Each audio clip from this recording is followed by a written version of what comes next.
దాని కింద anybody can be arrested. ఆ యాక్టే అటువంటిది. దాన్ని అడ్డం పెట్టుకుని ఈ రోజు బెయిల్ రానికుండా చేస్తున్నారు.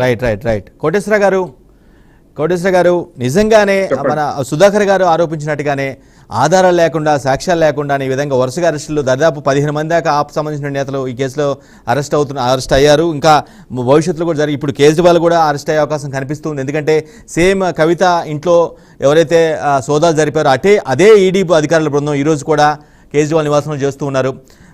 సాక్ష్యాలు లేకుండా, ఆధారాలు లేకుండా ఇట్లా ఈ విధంగా ఒక మనుషుల్ని, కొంతమంది వ్యక్తుల్ని, అదుపుగా హై ప్రొఫైల్ పర్సన్స్ని అదుపులో తీసుకుని అరెస్ట్ చేసుకునే అవకాశం ఉంటుందా?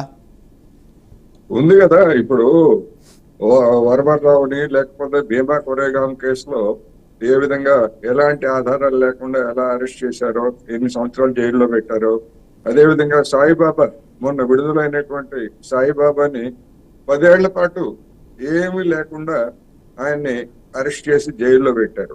అందుకని భారతదేశంలో ఉన్నటువంటి కొన్ని చట్టాల ప్రకారం నిర్దోషులుగా ఉన్నటువంటి వాళ్ళని కూడా సంవత్సరాల తరబడి, దశాబ్దాల తరబడి జైల్లో పెట్టడానికి అవసరమైనటువంటి నిర్బంధ చట్టాలు అనేటువంటివి ఉన్నాయి. అలాంటి వాటిల్లో ఈ మనీ లాండరింగ్ యాక్ట్ కూడా ఒకటి. ఒకసారి మనీ లాండరింగ్ యాక్ట్ కింద అరెస్ట్ చేసిన తర్వాత రుజువు చేసుకోవాల్సినటువంటి బాధ్యత నిందితుల మీద ఉంటది. వాళ్ళ దగ్గర ఏమి లేనప్పుడు అంతవరకు జైల్లో ఉండాల్సిందే. అందువల్ల ఇప్పుడు ఇవాళ హైకోర్టు చెప్పింది ఏమిటంటే, అరెస్ట్ గురించి హైకోర్టు చెప్పలేదు.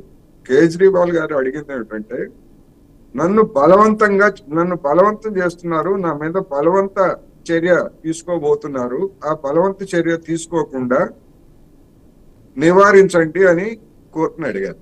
బలవంత చర్య అంటే ఏమిటి? ఆయన ఎక్కడ నన్ను అరెస్ట్ చేస్తున్నారని చెప్పలేదు, లేదా చేయబోతున్నారని కూడా చెప్పలేదు. నన్ను బలవంతం చేస్తున్నారు. ఏమిటి బలవంతం చేస్తున్నారు? పదే నోటీసులు ఇచ్చి రమ్మంటున్నారు.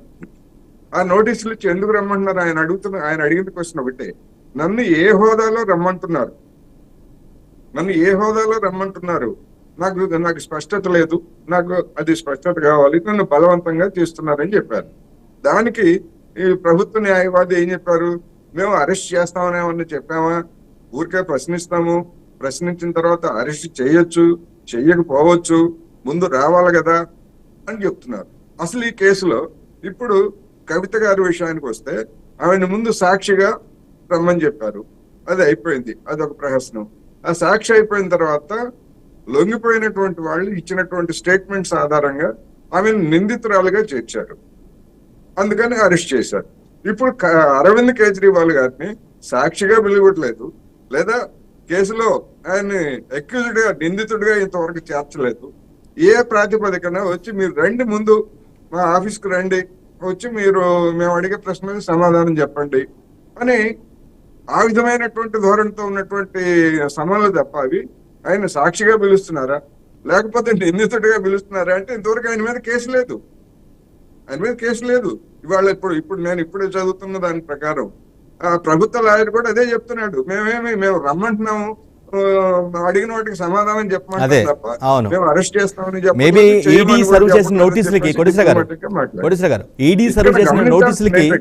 మనీ లాండరింగ్ ఒకవేళ జరిగిందా లేదా ఏంటి ప్రధానమైనటువంటి వీళ్ళు చెప్పేది 12% కమిషన్ ఇవ్వడానికి వీలైనటువంటి విధానాన్ని రూపొందించారు అని చెప్పేసి చెప్తున్నారు.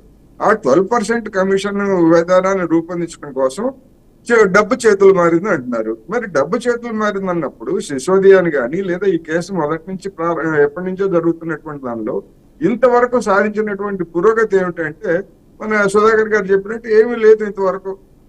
అనుమానాలు వాడు చెప్పాడు, వీడు చెప్పాడు అంటున్నారు తప్ప, వాడు చెప్పినటువంటి దానికైనా వీడు చెప్పినటువంటి దానికైనా ఒక నిర్దిష్టమైనటువంటి దాన్ని ఇంతవరకు ఎందుకని ఈడీ చెప్పలేకపోయింది? ఒకవేళ చెప్పిందే అనుకోండి, దొరికిందే అనుకోండి, కేజ్రీవాల్ గారిని నిందితుడిగా ప్రశ్నిస్తున్నారా, సాక్షిగా ప్రశ్నిస్తున్నారా? ఇంతవరకు చెప్పరు. రావాలంతే, నువ్వు ముఖ్యమంత్రి అయినా ఎవరైనా మేము పిలిస్తే రావాలి, ఇది చేస్తున్నటువంటి వాదన. లేదు అనేటువంటిది ఆయన ఇప్పటి వరకు చేస్తున్నది. రైట్. కోటేశ్వర గారు, ఈడీ సర్వ్ చేసిన నోటీసులకి ఆల్మోస్ట్ 9 సార్లు సర్వ్ చేసింది. 9 సార్లు కూడా ఆయన గైర్హాజరయ్యారు. ఇన్ కేసు హాజరై ఉండి ఆయనకు తెలిసిన ఇన్ఫర్మేషన్ చెప్పి ఉంటే ఇంతవరకు వచ్చి ఉండేది కదా పరిస్థితి. మీరేమంటారు? అదే ఏ హోదాలో రమ్మన్నారు అని అడుగుతున్నారు. మిమ్మల్ని వ్యక్తిగత హోదాలోనే రమ్మన్నారని చెప్తున్నారు. వ్యక్తిగత హోదాలో రమ్మన్నప్పుడు వ్యక్తిగత హోదాలో ఏ ఏ ప్రాతిపదికన ఈడీ రమ్మని ప్రశ్నిస్తుంది? వ్యక్తులుగా ఎవరినైనా మిమ్మల్ని రమ్మంటుందా? రమ్మంది కదా. ఆయన ముఖ్యమంత్రి, ఆ పాలసీని రూపొందించేటప్పుడు ఆయన ముఖ్యమంత్రి లేదా ఆమ్ ఆద్మీ పార్టీ నాయకుడు. ఆయన నన్ను ఏ హోదాలో రమ్మంటున్నారు? ముఖ్యమంత్రిగా రమ్మంటున్నారా? పార్టీ నాయకుడిగా రమ్మంటున్నారా? ఏ హోదాలో రమ్మంటున్నారా అని అడిగే ప్రశ్నకి సమాధానం లేదు ఈడీ దగ్గర నుంచి, కోర్టు దగ్గర నుంచి. ఇది కదా ఇవాళ కోర్టులో జరిగిందంతా ఇవే వాదనలు. నన్ను ఏ హోదాలో రమ్మంటున్నారు అంటే ప్రభుత్వ న్యాయవాది ఏం చెప్పాడంటే ఈడీ తరఫు న్యాయవాది మిమ్మల్ని వ్యక్తిగతంగానే రమ్మంటున్నామని చెప్పాడు. అంటే ఏంటి? ఎందుకు రావాలో వ్యక్తిగతంగా తీసుకున్నటువంటి నిర్ణయం కాదు అది. ఒకవేళ మనం లాజికల్ గా మాట్లాడుకునేట్లయితే అది వ్యక్తిగతమైనటువంటి నిర్ణయం కాదు.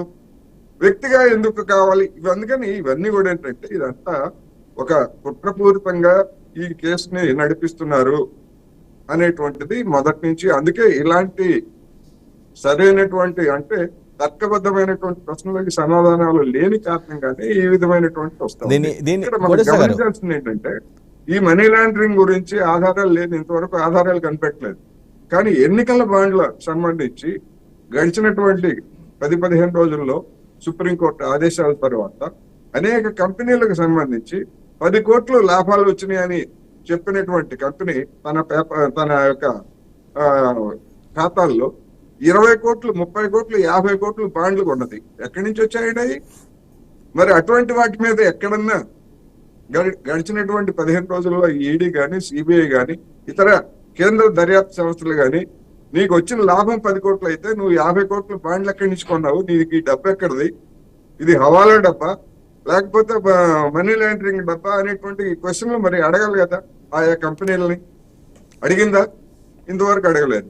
అంటే దాని మీద లేనటువంటి శ్రద్ధ కేవలం దీని మీదనే ఎందుకు? ఇది ఇవాళ ఉన్నటువంటి ప్రశ్న. అందువలన దీనిలో డెఫినెట్ గా కుట్ర కోణం ఉన్నది. దర్యాప్తు సంస్థలను ఉపయోగించుకుని ఈ కుట్ర కోణం కోటేశ్వర గారు ఈ కుట్ర కోణం కేంద్రంలో ఉన్నటువంటి బీజేపీ ప్రభుత్వ ప్రోద్బలంతోనే జరుగుతుందంటారా? అంటే జనరల్గా ఎక్కువగా వినిపించే మాట ప్రతిపక్షాల నుంచి ఈ దర్యాప్తు సంస్థలు మొత్తం కూడా మోదీ చేతిలో కీలు బొమ్మలు అనే వాదన బలంగా ప్రతిపక్షాలు వినిపిస్తూ ఉంటాయి. అటువంటి పీలర్స్ ఏమైనా కనిపిస్తున్నాయా? డెఫినెట్ గా. ఎందుకు అంటే ఇదే బీజేపీ వాళ్ళు ప్రతిపక్షంలో ఉండగా కాంగ్రెస్ మీద ఏం విమర్శ చేశారు? సిబిఐ అంటే కాంగ్రెస్ బ్యూరో ఆఫ్ ఇన్వెస్టిగేషన్ అని చెప్పిన వాళ్ళు, నిర్వచనం చెప్పిన వాళ్ళు వీళ్లే కదా. మరి వీళ్ళు అంత పునీతులుగా ఉన్నారా? ఇప్పుడు మనకి తాజాగా ఎన్నికల కమిషన్ పార్లమెంట్ లోక్సభ ఎన్నికల్లో 95 లక్షల రూపాయలని ఖర్చు పరిమితి విధించింది. మరి బీజేపీకి 7,000 కోట్ల 8,000 కోట్ల నిధులు వచ్చాయి ఎలక్ట్రల్ బాండ్స్. అవి ఎన్నికలకే ఖర్చు పెట్టాలి. మరి వాటన్నింటినీ కనుక పంచితే మరి అసలు ఆ పరిధి అంటే ఆ పార్టీ పెట్టినటువంటి ఖర్చు ఆ పరిధిని దాటి ఎన్నో రెట్లు మించిపోతా ఉంది. మరి ఎన్నికల కమిషన్ ఏ విధంగా అంగీకరిస్తుంది? అందుకని ఇలాంటి అనేకమైనటువంటి అంశాలు ఇబ్బంది పడుతున్నటువంటి దశలో ఇప్పుడు కేజ్రీవాల్ గారిని బలవంతంగా విచారించడం ద్వారా ఆయన ఇంటికి కావచ్చు లేదా ఇంటి నుంచి ఇప్పుడు తీసుకెళ్లి మళ్ళీ ఆఫీసులో విచారించవచ్చు. ఏం చేస్తారు? అరెస్ట్ చేస్తారా? ఏం చేస్తారని ఇంతవరకు. ఎందుకంటే ఆయన మీద వారెంట్ లేదు లేదా ఎక్యూజ్డ్ కాదు, సాక్ష్యం లేదు. కేవలం ఒక ప్రెషర్ తీసుకురా